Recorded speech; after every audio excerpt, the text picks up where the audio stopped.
Hello hi नमस्ते आप सभी को। तो आज मैं फिर से आप सभी के सामने त्रिदोष के टॉपिक को लेकर आई हूँ। और मैंने आपको पिछले वीडियो में बताया था, जब मैंने आपको पित्त का जो वीडियो है वो बना के भेजा था, मैंने आपको बताया था कि मैं वात और कफ के बारे में भी आपको अवगत कराऊंगी।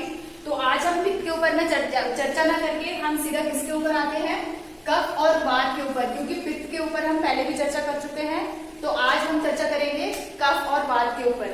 जैसे कि मैंने पहले भी आपको बताया था कि ये हमारे आयु के हिसाब से, यानी कि हमारी अवस्था के हिसाब से क्या होते हैं, हमारे शरीर में प्रधान होते हैं। यानी कि बाल्य अवस्था में क्या होता है, कफ होता है, और वृद्धावस्था में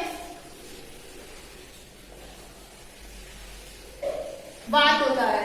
तो हमें और पित्त जो होता है हमारा, वो कौन सी अवस्था में होता है, युवावस्था में प्रधान होता है। तो अगर जैसे कि मैंने आपको पहले भी बताया था कि अगर ये इन अवस्थाओं में अगर प्रधान है तो क्या है, ये स्वाभाविक है।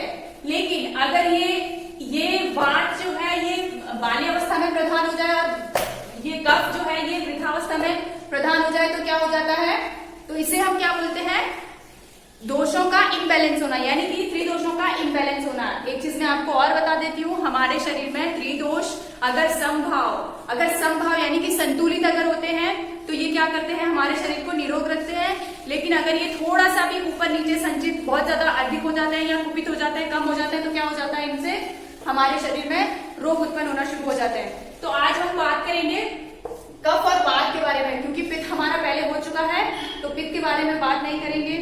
तो हम कफ, जैसे कि मैंने पहले भी आपको बताया था कि कफ जो है वो, उसके अंदर पंच महाभूतों में से कौन कौन सी प्रवृत्ति होती है कफ में, पृथ्वी और जल की प्रवृत्ति होती है। और जो वात जो दोष है उसमें किस किस की प्रवृत्ति होती है, आकाश और वायु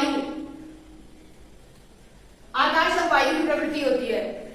तो अब हमें देखना है, यानी कि जो पृथ्वी और जल जो पंच महाभूत है वो इनका जो नेचर है, इनका जो स्वभाव है वो किसमें समाहित है, कफ में। और जो आकाश और वायु का जो स्वभाव है वो किसमें समाहित है, वात में। तो सब ये हमें समझना है। अब हम इसके बाद देखते हैं कि जो कफ है उसमें ये कफ जो है ये कितने टाइप के होते हैं। कफ का जो मैं बता देती हूँ आपको, जो जिसका कफ प्रदान होगा उस इंसान के स्वभाव में क्या चेंज होगा, मतलब कैसा उसका नेचर होगा। तो जो कफ प्रवृत्ति का जो इंसान होता है वो कैसा होता है, बच्चों को आपने देखा होगा, बच्चे क्या करते हैं, या तो कभी बहुत ही ज्यादा सोते हैं, और क्या पसंद होता है उनको, झुंड में खेलना उनको ज्यादा पसंद होता है। वो कहाँ जाते हैं, जहाँ बहुत सारे बच्चे हैं, उनके बीच में बातें करना उनको अच्छा लगता है, उनके साथ खेलना उनको अच्छा लगता है। खेले भले ना, लेकिन वो क्या करते हैं। और दूसरी बात, उनको क्या अच्छा लगता है, वो अगर आप उनको कुछ पढ़ना लिखना या कुछ और चीजें करने के लिए बोलेंगे तो वो उस पर ध्यान नहीं देंगे। फिर वो क्या बोलेंगे तुरंत कि हमें नींद आ रही है या हमें कुछ और चीजें, वो बहाना मार देंगे। यानी कि आलस होता है उनके अंदर। आलस किन चीजों से करते हैं, जो उनको अच्छा लगता है वो तो वो करते हैं, लेकिन जो उन्हें नहीं अच्छा लगता है उससे वो क्या करते हैं, आलस करना शुरू कर देते हैं। प्लस इनका स्वभाव कैसा होता है, इनमें क्या होता है, भारीपन होता है, यानी कि मोटापा। अगर ये बाल्यावस्था में है तो क्या होता है, तब तो ये सिर्फ क्या होता है, जुकाम और खांसी की इनको, मतलब ऐसे इनको बहुत बार इनको खांसी होना शुरू हो जाता है, जुकाम लगना शुरू हो जाता है। लेकिन अगर ये और अवस्था में, यानी कि अगर युवा अवस्था में या वृद्धावस्था में अगर आपका प्रधान हो जा रहा है तो क्या होगा, इसमें क्या चेंजेस आने लगेंगे। फिर इंसान में क्या हो जाएगा कि या तो वो बहुत ज्यादा आलस उसके अंदर आ जा रहा है, दूसरा वो कहाँ पे क्या चीजें सुनना, बातों किसी के बीच में जाकर बातें करना, झुंड एकत्रित, मतलब एक जुटता टाइप की उसके अंदर आ जाएगी, और भारीपन मोटापा आना शुरू हो जाएगा। दूसरा, अब मैं आपको ये बता दूं कि ये जो कफ है ये कितने टाइप का होता है। तो सारे जितने भी कफ 5 टाइप के होते हैं, वात 5 टाइप के होते हैं हमारे शरीर में, और पित्त मैंने आपको बताया था पित्त 5 टाइप के होते हैं। जिसमें था पित्त में कौन कौन से थे 5 टाइप के, साधक पित्त था, भ्राजक पित्त था, रंजक पित्त था, आलोचक पित्त था और पाचक पित्त था। इसमें जो कफ जो है वो कितने टाइप के हैं, 5 टाइप के हैं। पहला है क्लेदन कफ, दूसरा है अवलंबन, अवलंबन, और तीसरा है श्लेष्मन, श्लेष्मन, चौथा है वो है रसन,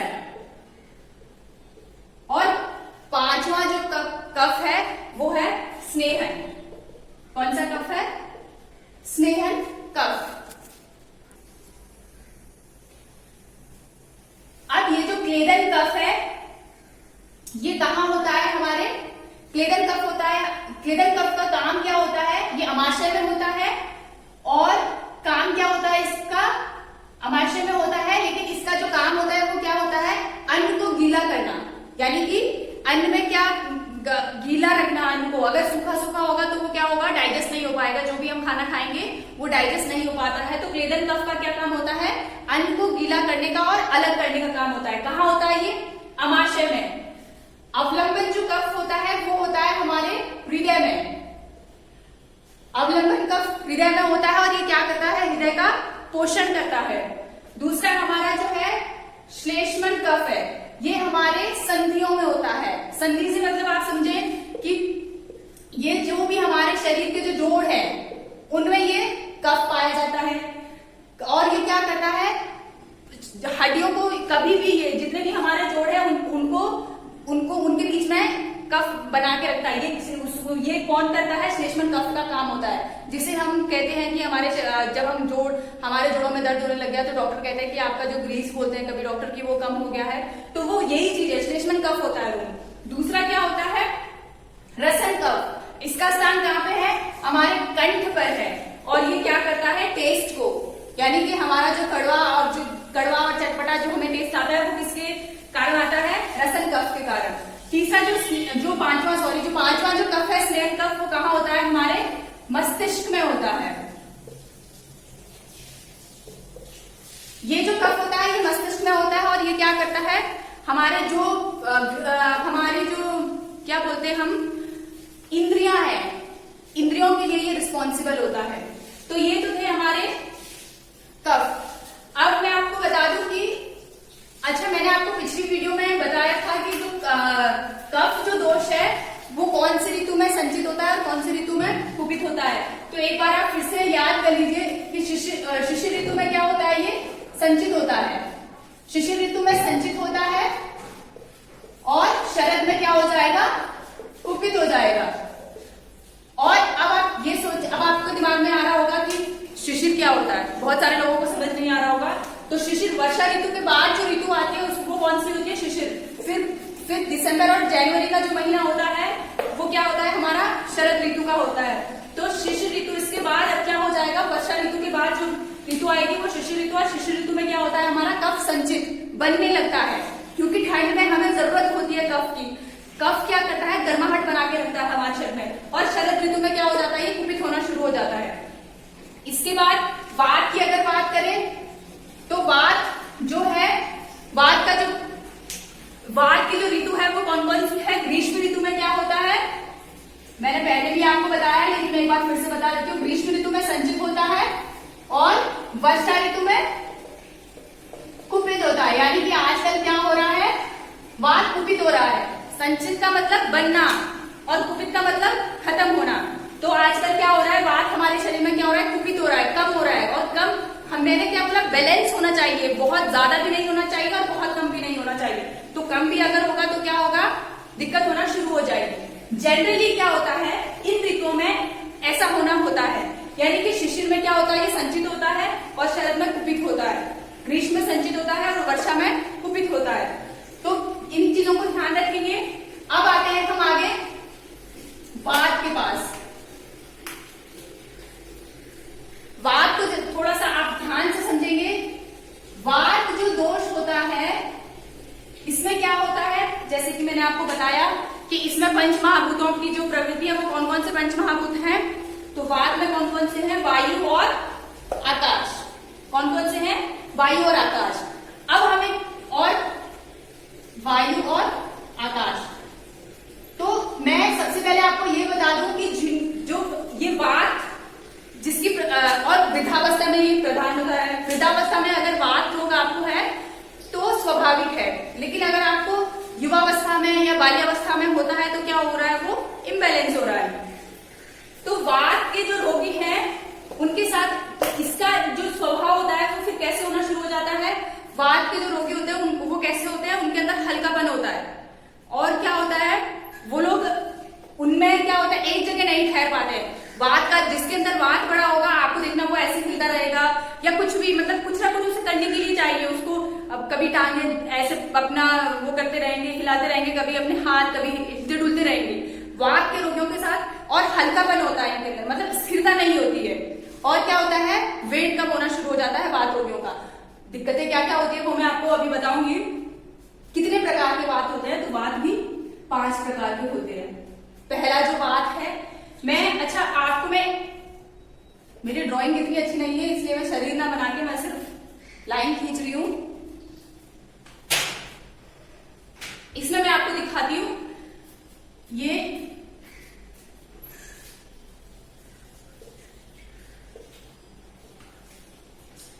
जो वात होता है हमारे जो शरीर में, वात कैसे कैसे डिवाइड होता है, कहां कहां होता है। तो कंठ में जो होता है वो है उदान। वात के नाम है ये उदान। और उसके बाद ये कंठ से ऊपर मस्तिष्क तक, यानी कि मस्तिष्क से लेकर कंठ तक कौन से प्राण चलते हैं हमारे, उदान। उसके बाद जो प्राण है वो होता है हृदय में। प्राण का स्थान कहां पे है, हृदय में है। और इसके बाद समान का स्थान है नाभि।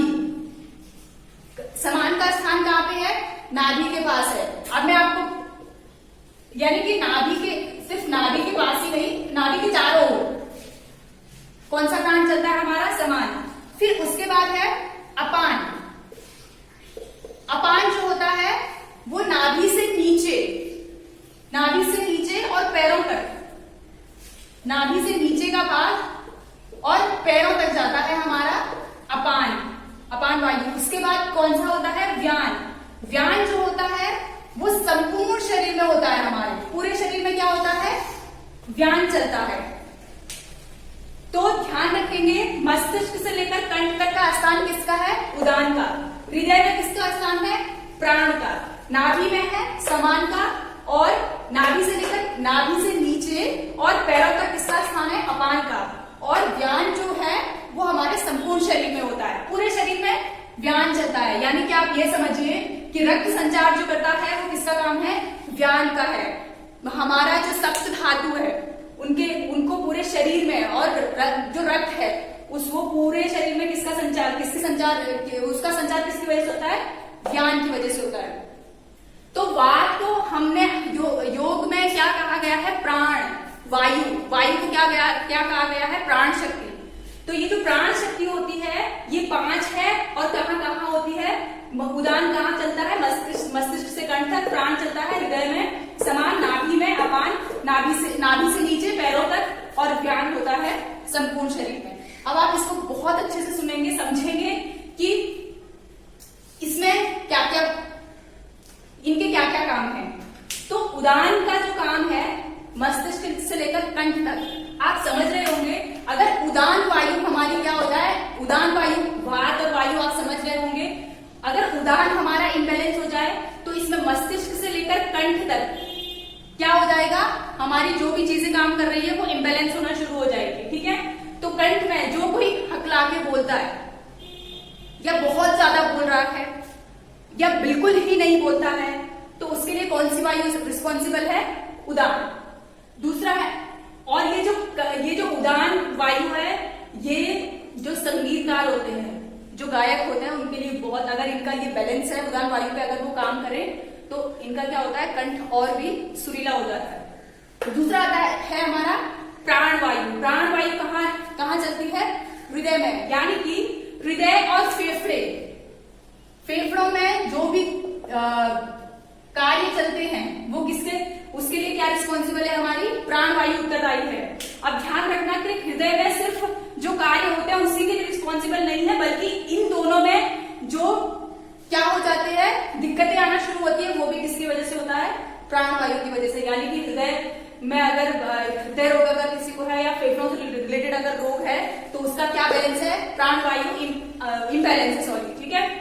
फिर तीसरा हमारा आता है समान वायु। समान वायु किसके लिए, ये कहां कहां चलती है, अमाशय यानी कि पेट में, नाभि के पास, और किसके लिए, ये पूरा जो हमारा पक्वाशय अग्नाशय जो है, अमाशय और पक्वाशय है, उसके लिए क्या करती है, ये जठरा, जिसे हम जठराग्नि कहते हैं, उसके लिए संपूर्ण रूप से क्या रिस्पॉन्सिबल है, क्या उत्तरदायी है, समान वायु। यानी कि अगर आपको इंडाइजेशन का कोई भी दिक्कत है और या अगर आपका डाइजेशन सिस्टम बहुत अच्छा है तो समझ जाइए कि आपका समान वायु संतुलित है। और अगर आपका इंडाइजेशन है, अगर आपको बहुत ज्यादा दिक्कत, गैस वैस बनना शुरू हो गया है आपके पेट में, आपका पेट फूलना शुरू हो गया है, तो फिर क्या दिक्कत, क्या इम्बैलेंस है, आपका समान वायु इम्बैलेंस है। अपान वायु का ध्यान रखेंगे, यानी कि नाभि से नीचे पैरों तक, पैरों के पंजों तक की बात कर रही हूं मैं, क्या रिस्पॉन्सिबल होता है हमारा अपान वायु। ध्यान रखना, अपान वायु जो है उसमें क्या होता है, जो ये क्या करता है, मल मूत्र का जो हम त्याग करते हैं उसके लिए क्या रिस्पॉन्सिबल है, अपान वायु। तो आप समझ रहे होंगे कि जब मल मूत्र के त्याग के लिए ये रिस्पॉन्सिबल है, अपान वायु रिस्पॉन्सिबल है, तो हमारे जो रिप्रोडक्टिव जो सिस्टम है, हमारे जो जननांग है, उनमें अगर कोई रोग होता है या इन्फेक्शन हो जाता है किसी वजह से, तो उसके वो किस वजह से होता है, हमारी अपान वायु इम्बैलेंस हो जाती है।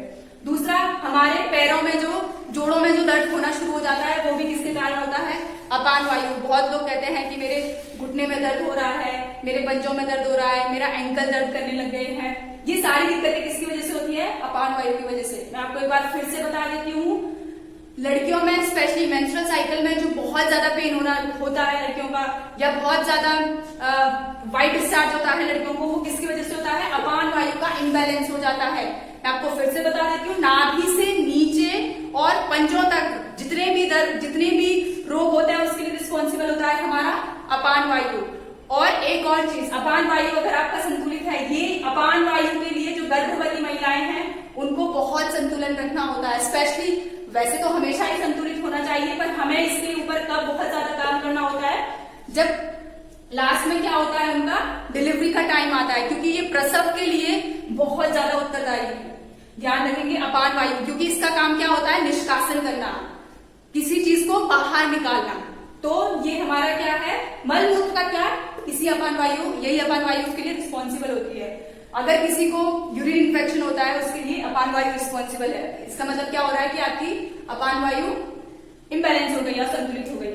फिर है हमारा व्यान, सबसे लास्ट, जो कि संपूर्ण शरीर में चलता है, बाहर की तरफ चलता है। इसका जो संचार होता है व्यान वायु का, वो बाहर की तरफ होता है, और व्यान वायु हमारे संपूर्ण शरीर में रक्त संचार के लिए रिस्पॉन्सिबल होती है। इसके अलावा सप्त धातु, रक्त के साथ साथ सप्त धातु जितनी भी है उसके लिए भी क्या रिस्पॉन्सिबल है, हमारी व्यान।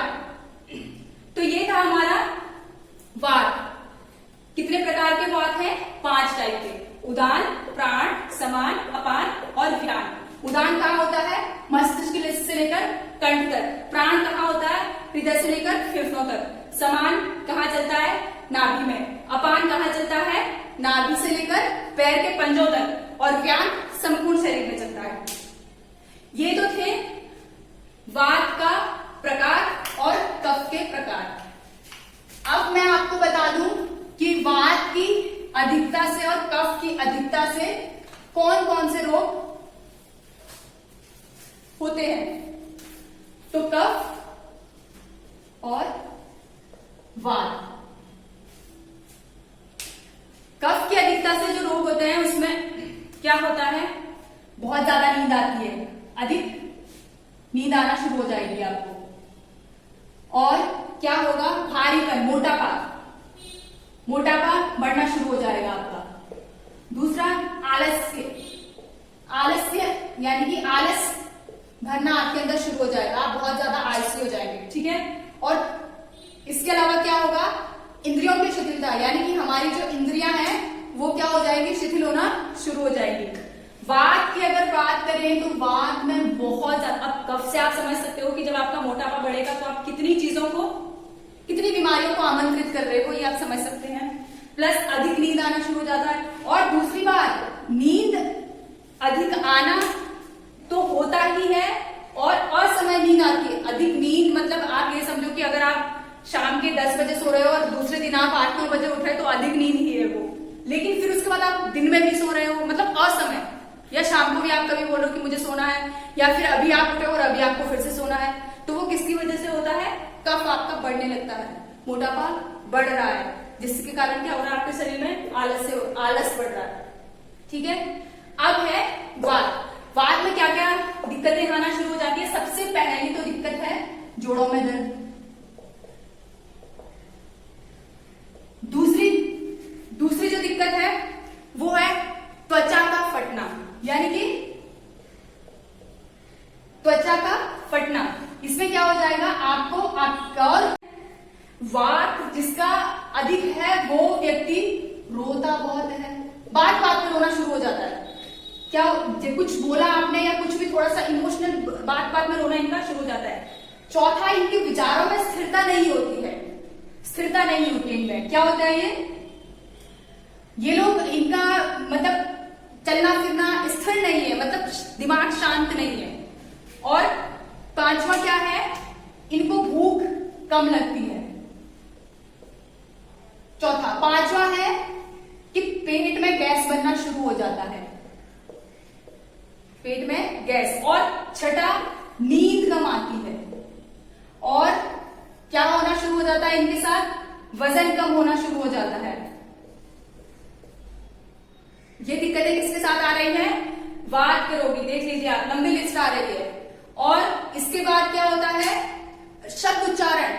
शब्द उच्चारण में क्या हक लाना शुरू करते हैं, क्योंकि मैंने कहा था कि कंठ, हमारे कंठ के लिए कौन सा वायु उत्तरदायी होती है? उदान।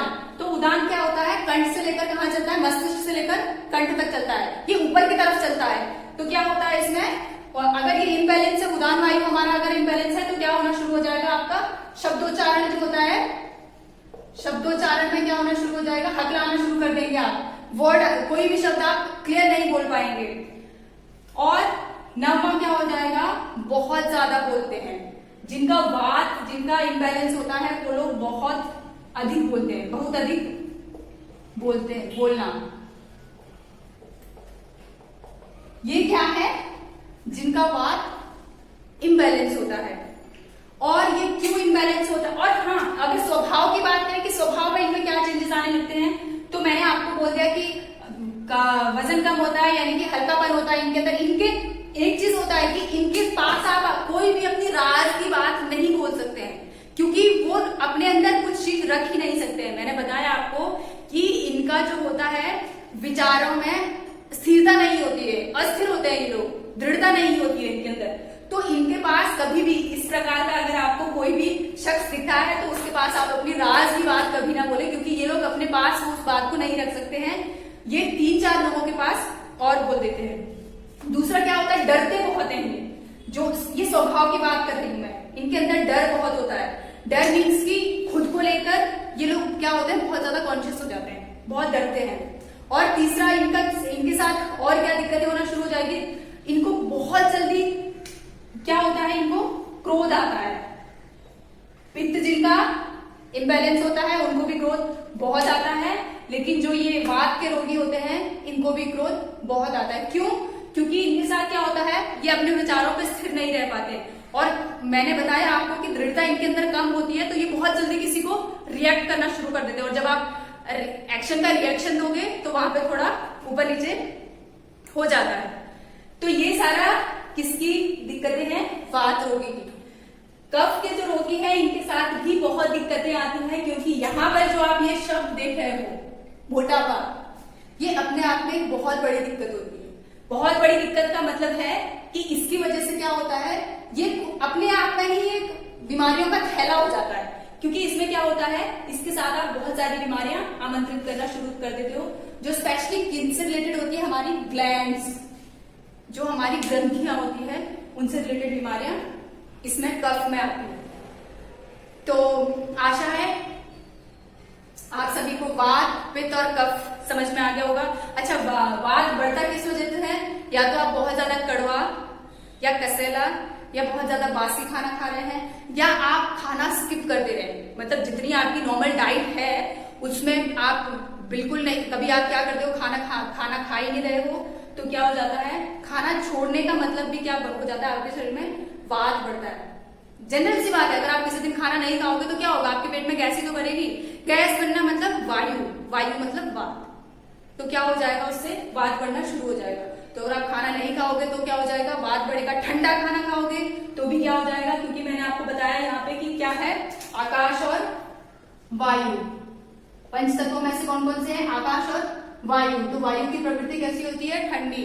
तो ठंडा खाना खाओगे तो क्या हो जाएगा, वात आपके शरीर में बढ़ता रहेगा। प्लस मैदे वाली चीजें अगर आप खाते हो तो भी आपका वात बढ़ता है। और पैकेट जो चीजें होती है, यानी कि नमकीन, बिस्किट, कुरकुरे, चिप्स, इस टाइप की अगर आप चीज जो पैक्ड होती है, वो चाहे कुछ भी हो, तो उससे भी आपका वात बढ़ता है। तो आशा है आप सबको ये तीनों ही वात, पित्त और कफ त्रिदोष समझ में आ गए होंगे। तो मेरी आपसे विनती है कि अगर आपको मेरा ये वीडियो पसंद आया है तो प्लीज आप इसे लाइक करें, शेयर करें, सब्सक्राइब करें। और अगर आपको इसमें कोई भी कुछ भी चीज समझ में नहीं आती है, और या कुछ आप और चीज के बारे में जानना चाहते हैं, बहुत गहराई का टॉपिक नहीं है ये, मैंने बहुत ही जो चीजें आपको जानने योग्य थी मैंने वो बताई है, मैं आपको फिर से बता रही हूँ कि त्रिदोष एक बहुत बड़ा टॉपिक है, लेकिन मैंने आपको जो चीजें पता होनी चाहिए सिर्फ वही चीजें मैंने ऊपर से उठाई है। तो फिर भी अगर आपको इसके अलावा कुछ और चीजें जाननी है तो प्लीज आप मुझे मेरे कमेंट बॉक्स में जरूर लिखें, और मेरे चैनल को लाइक करें, शेयर करें, सब्सक्राइब करें। धन्यवाद।